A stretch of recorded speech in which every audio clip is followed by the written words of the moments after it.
Hi guys, Mark Shawzin here with a week-ending review of the financial markets August 25th. On the heels of several currency devaluations by China, indicating a potential slowdown in that country, really spooked the financial markets in the last couple weeks. The U.S. S&P 500 stock index swooned from the 2100 level all the way down to 1800 before recovering two-thirds of that back to about the 1989 level. Similarly, we had weakening in the dollar. Specifically, the euro went from 111 to 117, and this week went all the way back to 111 again. So almost a 1200 pip round turn in the euro versus the US dollar. So what do we have going forward here after all of this volatility? Let's try and make sense of where the markets look to be heading once they start settling down. So I'm looking right here at the US dollar index. This is not typically an instrument that I trade, but I like to look at this as a composite. The majority of the index is the euro. I think 65% of it is the euro, so it's pretty much of a proxy for the euro and a handful of other currencies. But I like to keep an eye on it just to see where it's headed and give me an eye on where I'm looking to trade US dollar-based currency pairs. So, of course, the last year or so, we've been in a profound uptrend. We went all the way from the 104 area to the 1200 area here. And now recent behavior has been governed by this double top.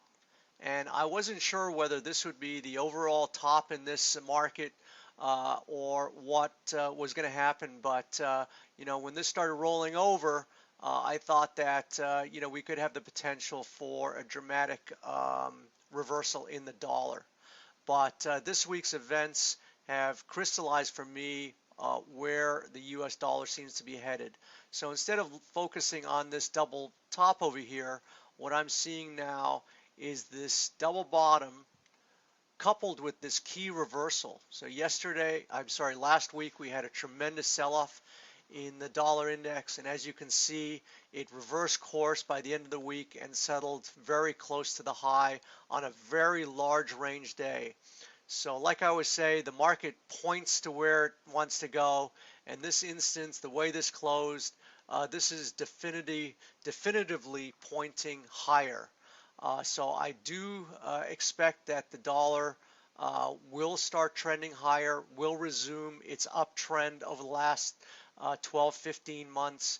And while this resistance area could still govern behavior in the near term, I do expect that based on what we're seeing in this reversal here and this double bottom here, that the US dollar and the US dollar currency pairs will be trending higher over time. So the chart we're now looking at is the euro versus the US dollar. This is the weekly chart. And as you would expect, because the euro comprises a majority of the dollar index, this is actually a mirror opposite of what we were seeing in the dollar index. For the last 6 months or so, I've been looking at this double bottom at the 105 area that came back in April to govern the price action going forward. And I thought that this double bottom would hold prices for some time, so that every time we had a reversal or an indicator at a support area, I was quick to step in and buy it. And on the heels of that, over the last 5 months, we've been up substantially in our trading portfolio. But this week's action, where we went from the 111 area all the way to 117 and back again, closing on the low on a very large range weekly bar here, definitively tells me that the double bottom that was stabilizing prices for the last 6 months has now given way to this massive sell-off, and that I do expect over time for this market to work its way certainly down to the parity level, probably 1-to-1 against the US dollar. We are in a profound downtrend. The major trend is down, and now the weekly action of last week was just too much for this pair to handle, and that I expect that this currency pair will start selling off over time. Of course, we want to look selectively as to where to get in. We've had a huge sell-off last week, so we'll have to wait and see when we get a great risk-reward signal to step in on the short side of the euro versus the US dollar. But I think the price action of last week basically sets in stone that this market now will start traveling to the downside. So we'll just have to wait for a good signal there. In this chart, we're looking at the XAUUSD. This is the spot gold weekly chart. And basically, this market has been in a bearish formation for some time with this descending wedge. A descending wedge triangle is an extremely bearish formation. In the last couple of weeks, we have had some price action where we snap below the trend line of the bearish triangle. We've now snapped back up to it, but I think last week we had a reversal down, and we will be headed lower after this. So I'm looking at this key reversal right here where we traveled up to about the 1170 area and settled at 1134. If we start breaking this level, I'm going to be want to get short the XAUUSD, the gold chart. So I think that a lot of this was because of what was happening in China. I think that's very overblown, and China actually accounts for a very small portion of the U.S. trade, only 1.2% of our economy. So I think that once things settle out, the markets will resume to the major direction that they have been in the last 6 or 8 months. Because there's been so much excitement and drama in the U.S. stock markets, I wanted to leave this chart for the last one. So this is the Nasdaq 100.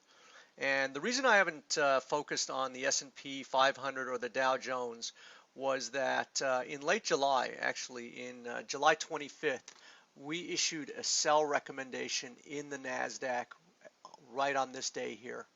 We saw the key reversal where it made a new high, settled on the low, but that wasn't the majority reason why we made that call. What we were looking at was this reverse wedge. We call it a reverse wedge triangle or a megaphone top. So based on our assessment that we were forming this major triangle and megaphone top, we were very confident in making this early recommendation on July 25th.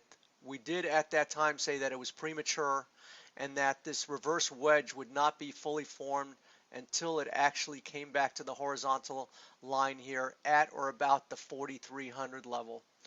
And we also said that at the time that if this market did come all the way to the bottom, that we could probably measure the decline that would shoot out of this triangle by measuring from the top to the bottom of this triangle, which was roughly about 400 points, from 4,300 to 4,700, we said would measure down to the 3,900 area. And guess what, folks? Earlier last week, we hit 3902 in the Nasdaq 100.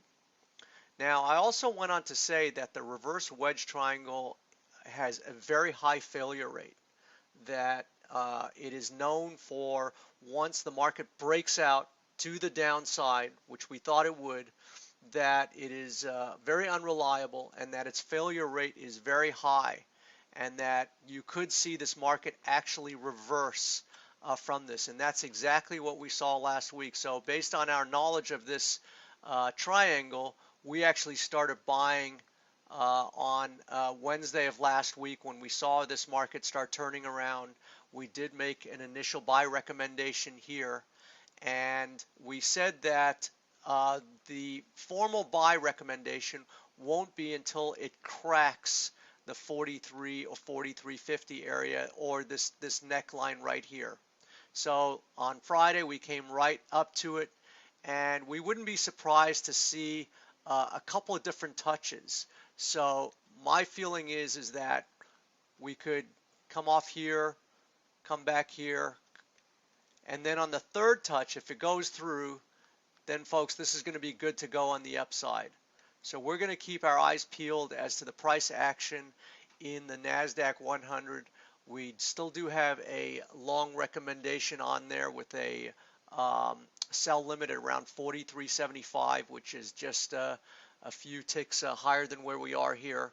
But I do expect it to get a little bit more volatile in here, touch this neckline of the reverse wedge triangle several more times, and then once we burst through, that will be the next time we're looking to buy this Nasdaq 100 in a big way. So I do think that the sell-off, while it was pretty precipitous, in and of itself was not as eventful as the 2008 crash or the 2000 meltdown in the dot-com. The primary catalyst was China. I think as time goes on, we'll see that this was just a catalyst for the market to have a 10 or 20% decline. It hasn't had one since 2008, and this market just needed some readjustment. So I think we got it very quickly, and I think it'll shake itself out and eventually restore itself to the upside. We're going to keep our eyes peeled, and we will alert you in the next email as to when we're looking to make a trade in the Nasdaq 100. So if you would like to follow my trades for the next 2 weeks absolutely free, go ahead and click the button below. We'll send you our trades each day or as they occur with our high risk to reward setups. So until next time, I wish you a healthy and prosperous trading day. Bye-bye now.